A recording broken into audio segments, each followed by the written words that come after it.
ہم ایسی ویڈیو کو دیکھنا پسند کرتے ہیں جہاں عیاشی ہو، ناچ گانا ہو رہا ہو، ہم اپنے بچوں کو بھی دکھاتے ہیں۔ اس لیے آج ہمارے بچے فلسطین کی فیس سے بھی واقف نہیں، اور آپ بھی نہیں ہیں واقف، سچائی ہے۔ میرے دوستو، جو قوم اپنی تاریخ کو بھلا دیتی ہے نا، وہ ایک دن خود تاریخ بن کر رہ جاتی ہے۔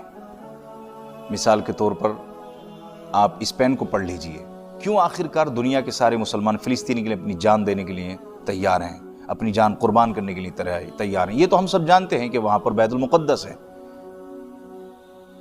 وہاں مسجد اقصیٰ ہے، ہماری عقیدت ہے ساری دنیا کے مسلمانوں کی وہاں سے، لیکن اتنی پوتر، اتنی پاک جگہ کیوں کہی گئی؟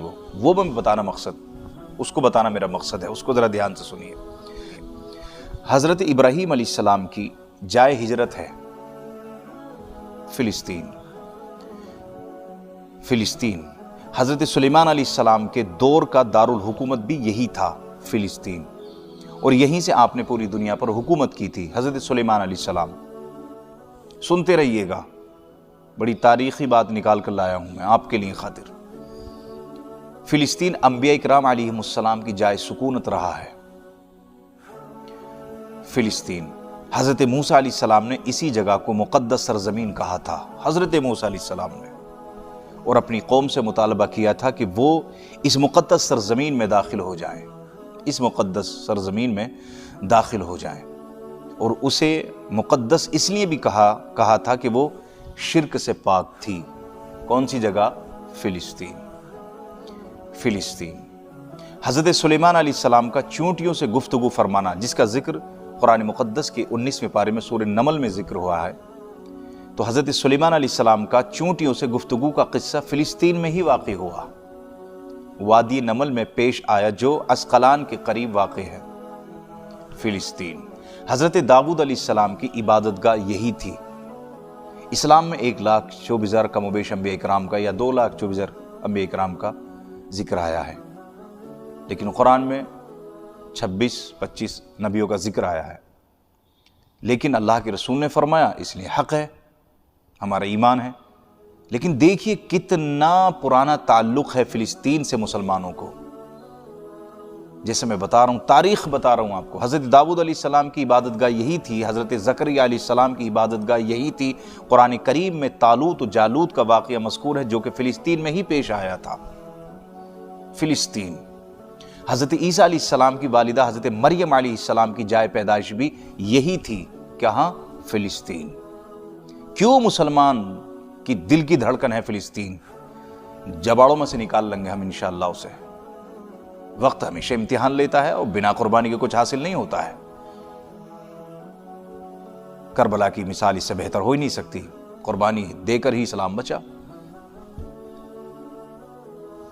سنیے، حضرت عیسیٰ علیہ السلام کی پیدائش کے موقع پر جب حضرت مریم علیہ السلام نے جس کھجور کے درخت کی ایک ٹہنی کو ہلایا تھا، کیونکہ آپ پیاسی تھیں اور بھوکی تھیں، تو اللہ تبارک و تعالیٰ نے ایک پیڑ کے سائے میں جو ہے آپ سپورٹ لے کے بیٹھی تھیں، اپنی پیٹھ لگا کر بیٹھی تھی، تو وہ پیڑ کھجور کا تھا، اس پیڑ کو ہلایا تھا، تو اللہ کے فضل و کرم سے اس پہ کھجوریں تھیں، اور وہ آپ نے تناول فرمائی تھی۔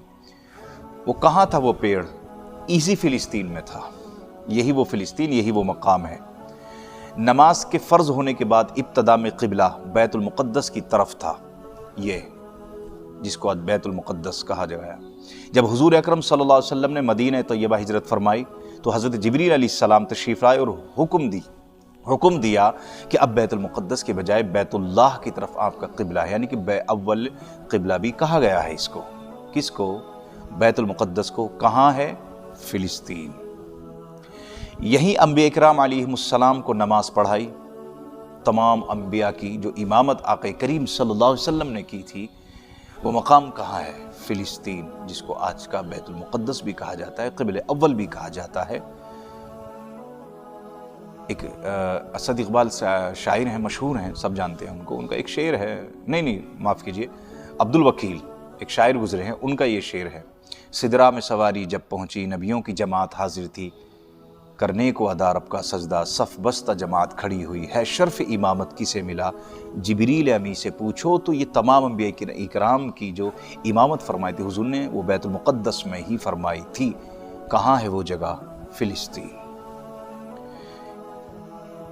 آقا کریم صلی اللہ علیہ وسلم نے اسی جگہ امامت فرمائی تھی، بیت المقدس انبیاء کرام السلام کی جائے قیام بھی ہے، تمام انبیاء کی، ظاہر سی بات ہے۔ حضرت ابوبکر صدیق رضی اللہ عنہ جب خلیفہ بنے تو انہوں نے جزیرہ عرب میں مرتد ہونے والے لوگوں کے مقابلے کے لیے لشکر بھیجے تاکہ انہیں صحیح اسلام کی طرف لوٹایا جائے۔ اس موقع پر جزیرہ عرب میں امن قرار لانے کے لیے انہیں ہر انسانی طاقت کی ضرورت تھی، لیکن ان مشکل حالات میں بھی حضرت ابوبکر صدیق رضی اللہ تعالیٰ نے اس لشکر کو نہیں روکا جس کو حضور اکرم صلی اللہ علیہ وسلم نے شام جانے کا حکم دیا تھا۔ قیامت سے قبل حضرت عیسیٰ علیہ السلام، بہت اہم جانکاری دے رہا ہوں آپ کو، قیامت سے قبل حضرت عیسیٰ علیہ السلام شام میں آسمان سے ایک سفید مینارے پر اتریں گے، سب کو معلوم ہے، اور فلسطین میں باب لد کے قریب دجال کو قتل کریں گے، اسی فلسطین میں، فلسطین جس پر ایک ڈاکو ناجائز طریقے سے قبضہ کر کے بیٹھ گیا ہے۔ آپ 1946، 1945، 1944، 1943، 1942، 1941، 1940 کا نقشہ اٹھا کے دیکھ لیجئے، اسرائیل کا نام تک نہیں ہے، پوری دنیا میں کوئی ملک بھی تھا، فلسطین کا ہے۔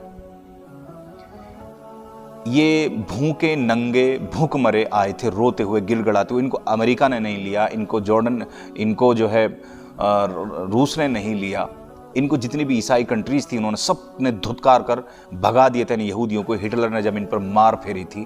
اب مسلمان کو شروع سے تعلیم دی جاتی ہے کہ غریبوں کی مدد کرو، جو ہے مظلوموں پر ظلم نہ کرو بلکہ ان کو سینے سے لگاؤ۔ بس مسلمانوں نے ان کو گلے سے لگا لیا کہ آؤ چلو، تم دھتکارے ہوئے ہو، تم آ جاؤ یہاں پر، ہمارے یہاں پر آرام کرو، یہاں پر رہو۔ دھیرے دھیرے انہوں نے قبضہ کرنا شروع کر دیا اور فلسطین پر ایک کالے ناگ کی طرح بیٹھ گئے ہیں یہ لوگ۔ فلسطین اور شام میں لگ بھگ 5000 صحابہ اکرام رضوان اللہ تعالی علیہم شہید ہوئے، جو بیت المقدس کو فتح کر کے اسے رومیوں کے ظلم سے آزاد کرانا چاہتے تھے۔ یہ شہداء انبیاء اکرام علیہ السلام کی سرزمین ہے، کہاں؟ فلسطین۔ حضرت عمر فاروق اعظم رضی اللہ تعالیٰ عنہ اپنی خلافت کے زمانے میں فلسطین کے علاوہ کسی ملک یا شہر کی فتح کے موقع پر مدینہ منورہ سے باہر نہیں نکلے تھے، البتہ فلسطین کی فتح کے موقع پر وہ خود تشریف لائے اور صلح کر کے اسے فتح کیا، یہاں نماز پڑھی، چابیاں وصول کی، اس وقت رومیوں کے ظلم سے عیسائیوں کو نجات دلائی۔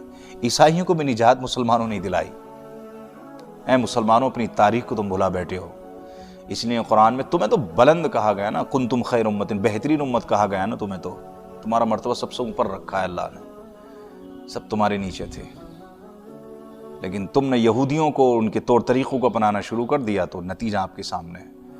سنو فلسطین کی تاریخ سنو۔ حضور اکرم صلی اللہ علیہ وسلم کو معراج کی رات میں آسمانوں سے پہلے بیت المقدس سے لے جایا گیا۔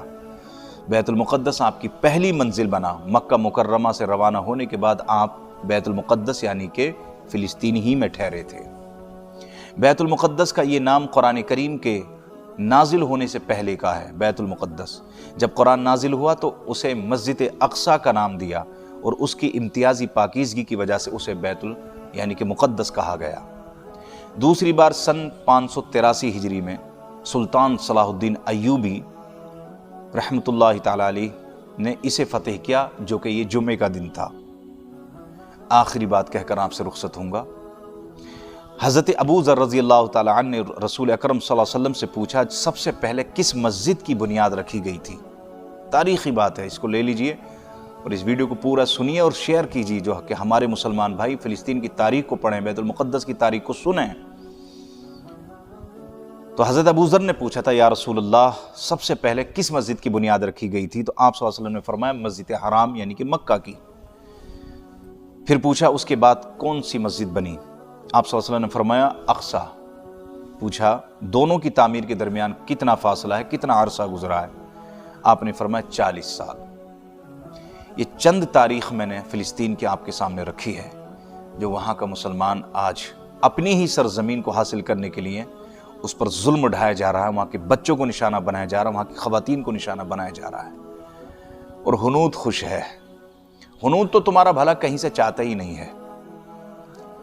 کچھ یہودی بھی ہیں، یہودی بھی مسلم بھیج اوڑے ہوئے ہمارے بھارت کے اندر، سمجھ رہے ہو نہیں؟ اس لیے میرے دوستو اپنی تاریخ کو پڑھیے، اپنی تاریخ کو سنیے سنائیے، اللہ کے واسطے سنیے سنائیے۔ اللہ سے دعا گو ہوں کہ رب قدیر فلسطین کے مسلمانوں کی حفاظت فرمائے، وہاں کے خواتین اسلام کی عزت و آبرو کی حفاظت فرمائے، اور پوری دنیا کے مسلمانوں کو متحد ہو کر فلسطین کے ساتھ کھڑا ہونے کی توفیق عطا فرمائے۔ السلام علیکم ورحمۃ اللہ۔